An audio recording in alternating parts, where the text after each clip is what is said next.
فأنا ناصح لإخواني بالصدع بالحق تبيض وجوههم. السكوت في مسألة الحزبية يضرها، فاصدع بما تؤمر وأعرض عن المشركين. سلامي على دماج ورجالها والشيخ يحيى ودار العلم يا سعد بانيها.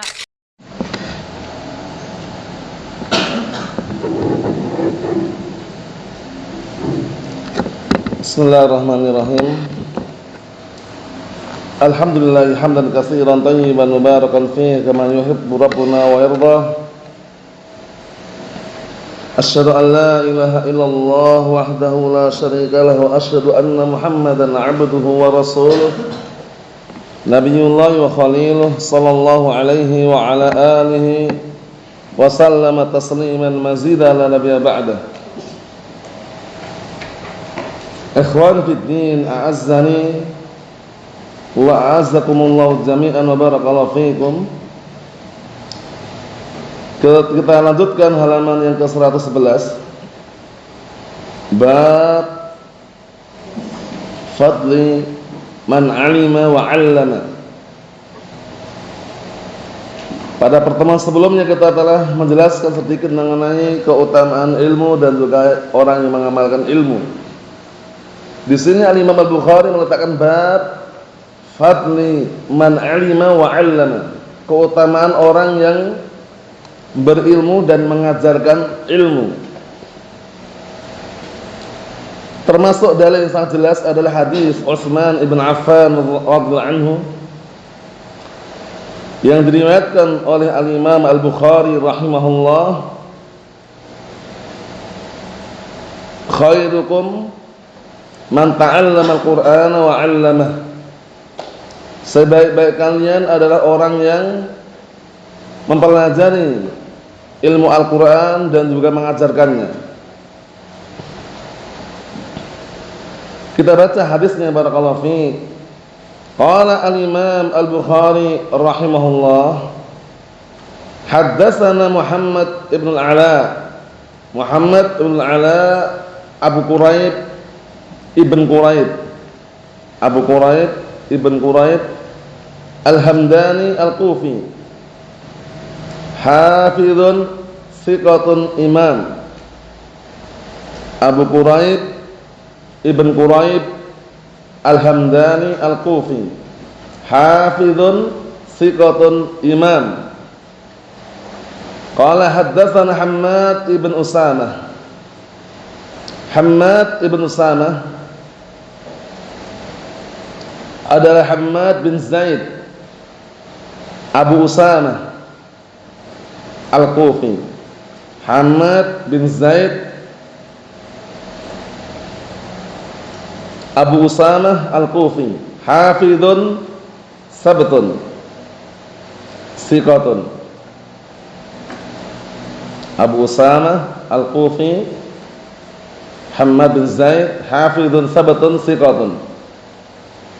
An Buraid ibn Abdullah, Buraid bin Abdullah ibnu Abi Burdah, Buraid bin Abdullah ibn Abi Burdah Al-Aslami,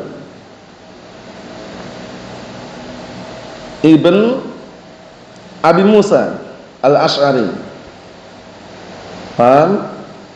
Jadi Buraid bin Abdullah itu ibn Abi Burdah.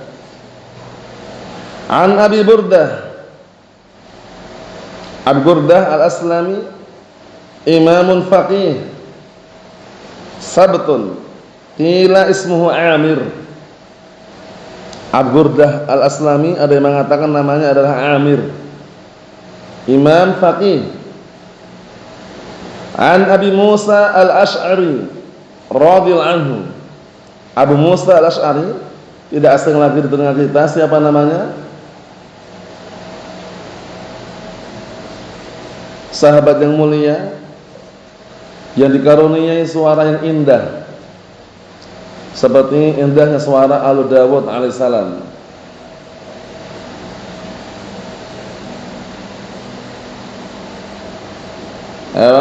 Marwan, Abdullah bin Qais. Abdullah bin Qais. Beliau diberi anugerah oleh Allah Subhanahu wa taala dengan mizmar min mazamir Ali Dawud. Suara yang indah sebagaimana suara indah keluarga Daud alaihissalam. Anin Nabi sallallahu alaihi wa ala alihi wasallam, dari Nabi sallallahu alaihi wa ala alihi wasallam qala, beliau berkata, "Mathalu ma ba'athani Allahu bihi minal huda wal ilm kamathali al-ghaythi al-katsir asaba ardan."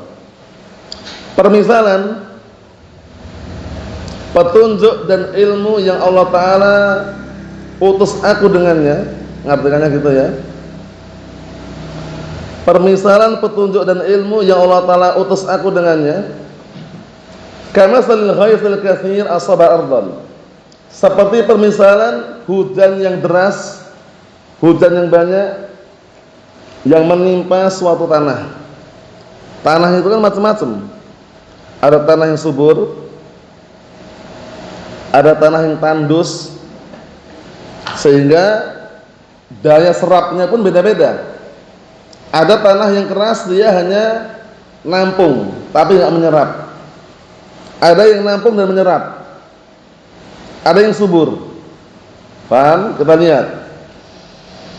Fakana minha, maka ada di antara tanah tersebut naqiyatun, tanah yang naqiyah. Naqiyah itu subur. Tanah yang subur. Qabilatul ma, dia menampung air. Dan sekaligus bukan hanya menampung, meresap juga. Fa'anbatatil kal'a, kemudian tanah tersebut menumbuhkan kal'a. Kal'a itu adalah tumbuh-tumbuhan. Wal usbal katsir, dan menumbuhkan rumput yang banyak. Usbah itu rumput. Menumbuhkan tumbuh-tumbuhan dan menumbuhkan rerumputan yang banyak, rumput yang banyak. Paham ya? Tanah yang subur. Nanti sebutkan penjelasannya. Ibaratnya ada orang yang mudah memahami, menyerap ilmu, kemudian bisa memberikan faedah ke orang lain. Jadi ilmunya enggak terbatas pada dirinya saja, tapi bisa menyalurkan ke orang lain. Bisa dipahami ya? Wa kanat minha, dan juga ada di antara tanah tersebut ajadib, tanah yang tandus, keras. Amsakatul ma, dia bisa menampung air, menahan air. Fanafa'allahu bihan nas, manusia mengambil manfaat darinya dengan tampungan tadi. Fasyaribu, akhirnya mereka mengambil dan meminum. Wasaqau, mereka mengambil untuk air minum binatang ternak mereka. Wazara'u, dan mereka mengambil air tersebut untuk apa? Bercocok tanam. Ini yang kedua. Paham ya? Yang kedua ini hanya bisanya nampung aja. Nampung tandon. Orang ngambil ke situ, mengambil manfaat untuk diminum, untuk ngasih minum binatang ternak mereka, untuk bercocok tanam. Kalau tipe yang pertama tadi, dia nampung dan menyerap dan menumbuhkan tumbuh-tumbuhan, sekaligus menumbuhkan apa? Rumput-rumput yang di situ. Paham ya? Kalau yang kedua ini, dia menampung air, nampung, tapi orang mengambil manfaat darinya, ngambil ke situ. Paham? Kalau yang pertama ini kan orang tanpa datang pun dia sudah memberikan manfaat. Paham ya? Nah, kita lihat lagi yang ketiga, wa asabat minha ta'ifatan ukhra. Kemudian air hujan tersebut juga menimpa tanah yang jenis lain.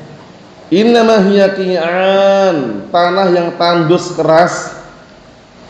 Kalau yang pertama tadi tandus pun masih bisa menampung air. Ini tandus dan keras. La tumsiku ma'an, tidak bisa menampung air. Wala tunbitu kal'a, tidak pula menumbuhkan tumbuh-tumbuhan. Tidak bisa menampung air, tidak bisa pula menumbuhkan tumbuh-tumbuhan. Fadzalika masalu man faqiha fi dinillah. Maka yang demikian itu adalah permisalan orang yang memahami agama Allah, wa nafa'ahu, kemudian dia mengambil manfaat dengannya, ma ba'atsanillahu bihi, dia mengambil manfaat dengan apa yang Allah Ta'ala utus aku dengannya, fa'alima, maka dia mengetahui, mengilmui, wa'allama, dan mengajarkan. Tipe yang pertama, menyerap air, nampung air, numbuhkan tumbuh-tumbuhan. Menyerap ilmu, mendapatkan ilmu, dia ajarkan. Paham ya? Karena kalau ilmu ini naf'uhu muta'addin, manfaatnya itu bukan hanya untuk per individu, tapi manfaatnya bisa untuk orang lain. Paham ya? Maka di mana suatu manfaat itu muta'addin, bisa untuk orang lain, itu lebih afdal daripada yang manfaatnya hanya terbatas untuk dirinya. Jadi paham ya? Seperti qiyamul lail, puasa, itu kan untuk dirinya. Tapi kalau ilmu ini kan untuk dirinya, untuk orang lain. Sehingga para ulama selalu mengatakan thalabul ilmi ini termasuk apa? Min afdal qurubat, min afdalin nawafil. Termasuk amalan-amalan tambahan yang paling afdal. Kemudian wa masalu man lam yarfa bidzalika ra'san, dan juga permisalan orang yang tidak mau angkat kepala, enggak peduli dengan ilmu. Ilmu sudah ada di hadapannya, ada yang mengajarkan, sudah enggak perlu dia repot-repot jauh-jauh, sudah ada dekatnya, dia enggak peduli dia. Angkat kepala pun enggak mau. Paham ya? Enggak peduli dengan ilmu. Ini tipe yang sangat jelek dan buruk, wal'iyadzubillah. Walam yakbal hudallah alladzi ursiltu bih, yang mana orang tersebut tidak menerima petunjuk Allah yang aku diutus dengannya. Lihat, enggak peduli dengan ilmu. Kalau aslinya kan ilmu kan yu'ta walayati, ya kan? Didatangi dan tidak mendatangi. Zaman sekarang orang sudah didatangi ilmu, gurunya datang ke rumahnya, ke masjid yang dekat dengan rumahnya, itu pun orang enggak datang sebagian mereka. Paham ya? Imam sibuk dengan dunia, sibuk dengan hartanya, sibuk dengan perkara-perkara yang melalaikan. Wal'iyadzubillah. Qala Abu Abdullah, qala Ishaq, wa kana minha, dan ada juga di antara tanah tersebut ta'ifatun qayyalatil ma, qayyalatil artinya amsakat, tanah yang tipenya itu menampung air, menahan air. Qa'un, dia itu ibaratnya seperti lembah wadi. Qa'un itu wadin. Ya'luhul ma, yang air itu mengenang di atasnya. Antum tahu wadi lembah? Wadi lembah atau semacam danau atau semacam tanah yang barakallahu fiik, yang ada semacam lubangnya, yang menahan air. Paham ya? Seperti itu. Wasafsafu al-mustawi minal ard, dan dia itu barakallahu fiik rata dengan tanah. Dalam artian dia tidak bisa meresap dan berikan manfaat secara maksimal seperti yang tipe pertama tadi, tapi dia orang ambil manfaat darinya itu. Karena nampung. Paham ya? Seperti itu. Kita lihat penjelasannya dikit. Qala asy-Syaikh Zaid bin Hadi al-Madkhali rahimahullah, disimak yang punya kitab itu, fi hadzal hadits al-jalili haditsu Abi Musa al-Asy'ari Abdullah bin Qais al-Asy'ari radhiyallahu anhu, bayanun sarihun li fadlil ilmi wa jalalati qadrihi. Di dalam hadis yang mulia ini, yaitu hadisnya Abi Musa al-Asy'ari Abdullah bin Qais al-Asy'ari, bayanun, ada penjelasan yang sharih, jelas dan nampak, li fadlil ilmi, untuk apa? Menunjukkan keutamaan ilmu, wa jalalati qadrih, dan juga mulianya kedudukan ilmu. Dan ilmu itu kedudukannya sangat mulia sekali. Makanya Allah Ta'ala itu mengangkat derajat seorang hamba itu bukan karena hartanya, bukan karena paras, cantik dan gantengnya, bukan ya, tapi karena ilmu yang dia miliki. Yarfa'illahu alladhina amanu minkum walladhina utul ilma darajat. Allah Ta'ala mengangkat derajatnya orang-orang yang beriman di antara kalian dan orang-orang yang berilmu. Wa bayanun, dan juga penjelasan li fadli man harisa ala tahsinihi, penjelasan mengenai keutamaan orang yang semangat untuk mendapatkan ilmu. Dari mencari ilmu itu, jadi mencari ilmu itu bukan bermodalkan hanya ingin saja, tapi semangat harus ada. Karena termasuk metode dalam mencari ilmu, di antaranya apa? Al-hirs, semangat. Orang kalau mencari ilmu malas-malasan nggak akan dapat. Santai-santai, malas-malasan, nah barakallahu fiik, itu akan dapat.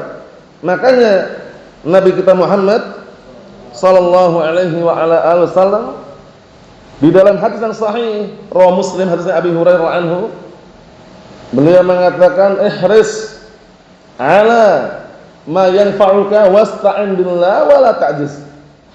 Artinya apa? Semangatlah engkau terhadap perkara-perkara yang bisa mendatangkan manfaat untukmu dan minta tolong kepada Allah Ta'ala. Kemudian jangan putus asa. 3 kunci ini. Al-hirs, semangat, minta pertolongan kepada Allah Subhanahu wa taala, dan tidak putus asa. Orang kalau mencari ilmu putus asa itu enggak dapat juga. Baru setahun 2 tahun, wah kayaknya enggak mampu ini. Kok kelihatannya belum bisa baca kitab, gundul ya, Arab gundul ya. Akhirnya putus asa dia. Akhirnya dia merenung, mundur ke belakang, enggak belajar lagi, enggak dapat. Paham ya? Nah, seperti itu. Menunjukkan bahwasanya orang kalau mencari ilmu itu perlu semangat. Paham ya? Bukan hanya bermodalkan semangat saja, isti'anah billah, minta pertolongan kepada Allah Ta'ala. Karena siapa yang berikan rasa semangat dan juga keistiqomahan? Allah Subhanahu wa Ta'ala. Kemudian yang ketiga apa? Adamul ajz, tidak mudah putus asa. Paham ya? Orang jenuh, bosan itu pasti ada, tapi bukan berarti putus asa.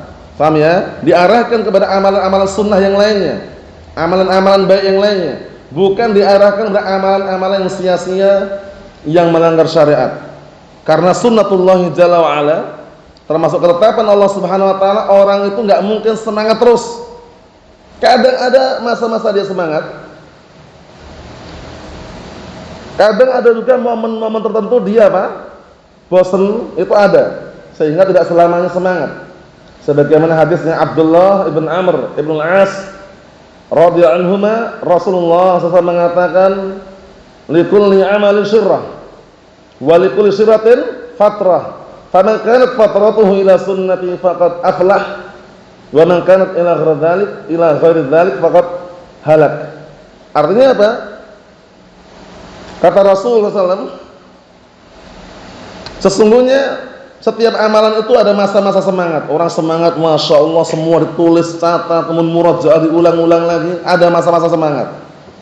Walikulli syirratin fatrah, dan masa-masa semangat datang juga masa futur, bosan, jenuh, itu ada. Tapi apa solusinya? Faman kanat fatratuhu ila sunnati, maka barang siapa yang membawa masa futurnya, masa bosannya kepada sunnahku, masih amalan yang baik, amalan sunnah, faqad aflah, sungguh dia telah beruntung.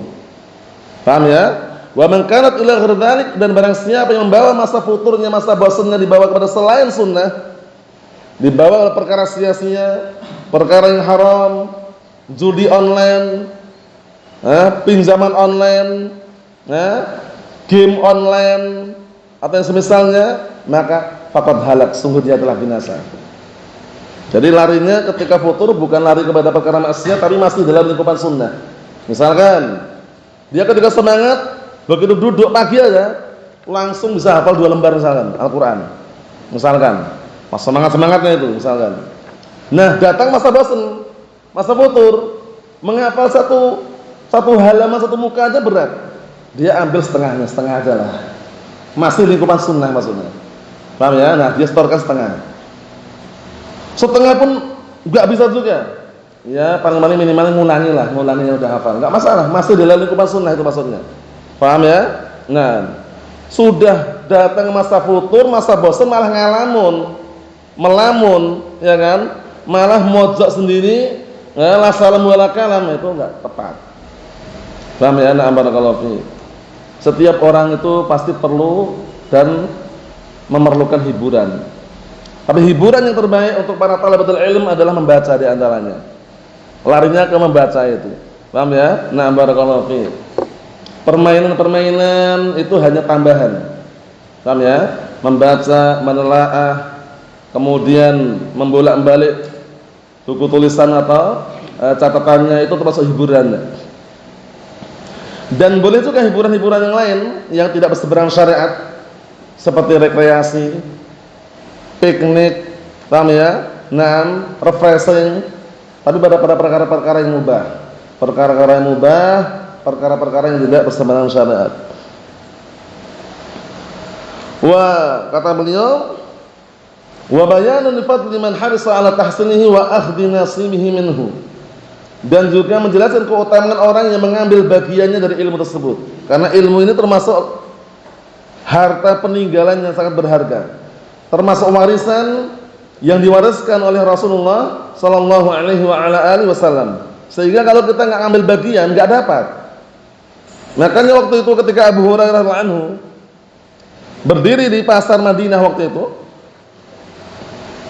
banyak orang-orang yang jual beli, transaksi jual beli. Kemudian beliau mengatakan, ya ahlas suq ma'ajazakum. Wahai penduduk pasar, alangkah ruginya kalian, alangkah lemahnya kalian. Kemudian mereka berkumpul bertanya, wa madak ya Abahir, ada apa wahai Abu Hurairah? Kemudian beliau mengatakan, anu nukilkan dengan semakna ya, diriwayatkan oleh Imam At-Tabrani rahimahullah. Ada apa wahai Abu Hurairah? Mereka di sana sedang rebutan berbagi warisan Rasulullah SAW. Kenapa kalian nggak ikut ke sana ngambil bagiannya? Akhirnya mereka bertanya, di mana? Aina? Fil masjid. Di masjid. Bagi-bagi warisan di masjid, bayangkan. Akhirnya orang-orang di pasar tadi pada pergi ke masjid. Tengok kanan kiri, dilihat nggak ada yang bagi-bagi warisan. Yang ada hanya orang baca Al-Quran, mengajarkan ilmu, mengajarkan Al-Quran. Kembalilah mereka. Setelah kembali, kemudian Abu Hurairah anhu bertanya lagi, ada apa yang kalian lihat di sana? Kata mereka, kami tidak mendapati orang-orang yang berbagi warisan. Kemudian beliau mengatakan, apakah engkau melihat di sana ada orang baca Al-Quran, mengajarkan Al-Quran? Nah, kemudian mereka mengatakan, bala, iya. Itulah warisan Rasulullah SAW. Warisan ilmu. Paham ya? Nah, warisan yang diwariskan itu adalah ilmu. Kenapa? Li'anna ma'syaral anbiya lam yuwarithu dinaran wala dirhama wa innama warathal ilm. Faman akhadahu faqad akhadha bihadzin wafir. Dikarenakan segenap para nabi, mereka tidak mewariskan ilmu, tapi yang mereka wariskan, mereka tidak mewariskan dinar wal dirham, tapi yang mereka wariskan adalah ilmu. Maka barang siapa yang mengambil ilmu tersebut, sungguh dia telah mengambil bagian besar. Kita ambil dikit lagi pas titik itu. Fa'alima wa amila, maka kemudian dia itu mempelajari ilmu, mengetahui, wa amila, dan mengamalkan. Wa alam, 3, ilm, amal, ta'lim. Mengilmui, mengamalkan, mengajarkan. Paham ya? Nah, kun aliman aw muta'alliman, wala takun salisa. Jadilah kamu itu orang yang berilmu, mengajarkan ilmu kepada manusia, atau menjadi orang pelajar. Jangan menjadi tipe yang ketiga. Tipe yang ketiga ini nganggur, tipe pengangguran. La belajar wala ngajar. Kerja pun enggak juga. Nah, nganggur, jangan. Faman istama'at fihi hadhihi thalathu as-sifatu min ahli al-ilm yusamma 'aliman rabbaniyan, masyaallah. Maka barang siapa yang terkumpul pada orang 3 sifat ini dari kalangan ahli ilm, maka dinamakan dengan aliman rabbaniyan, seorang alim rabbani.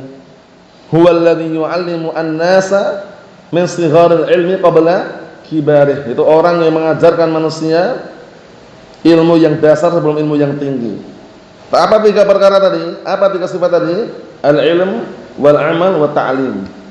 Al-ilm wal amal wa ta'lim. Jadi ilmu yang dia dapatkan, dia amalkan. Jangan cuma bermodalkan dia dengar lewat telinga kanan, keluar lewat telinga kiri. Paham ya? Nah, ketika dia mendapatkan ilmu, dia dengar, kemudian dia resapi. Tapi hanya lewat aja, jangan. Paham ya? Itu kalau versi Jawanya apa namanya? Versi Jawanya bungan tua. Bungan tua itu melebu kuping tengen, metu kuping kiwa, masuk telinga kanan, keluar telinga kiri. Tapi ilmu yang kita dapatkan barakallahu fiik walaupun sedikit kita amalkan. Ilmu tentang kejujuran, jujur, tidak bohong, tidak dusta. Ilmu tentang apa? Perkataan yang baik, berkata perkataan yang baik, tidak misuh-misuh. Bilang saudaranya, temannya dibilang dengan sebutan hewan, atau yang semisalnya, atau sebutan-sebutan yang berbau busuk misalkan, jangan. Nah, kemudian mendapatkan ilmu tentang dilarang membuli saudaranya. Ya, dia tidak membuli, tidak mengganggu saudaranya. Saudaranya tidur, ya udah biarin dia tidur ketika waktunya. Kan gitu. Kemudian dapat ilmu tentang amalan sunnah, amalkan itu sunnah yang dia dapatkan. Bukan hanya mendapatkan ilmu kemudian keluar telinga kiri. Jangan, barakallahu fiik. Kata beliau, barang siapa yang terkumpul padanya pada seorang 3 kriteria, 3 sifat tersebut, maka dia menjadi seorang alimun rabbaniyun, seorang alim yang bisa memberikan bimbingan dan juga didikan. 3 sifat tadi apa? 3 sifat tadi: ilmu, amal, ta'lim, mengajarkan. Ilmu, amal, ta'lim. Wallahu a'lam bissawab. Wassallallahu assalamatu wal afiyah fid dunya wal akhirah. Walhamdulillahirabbil alamin.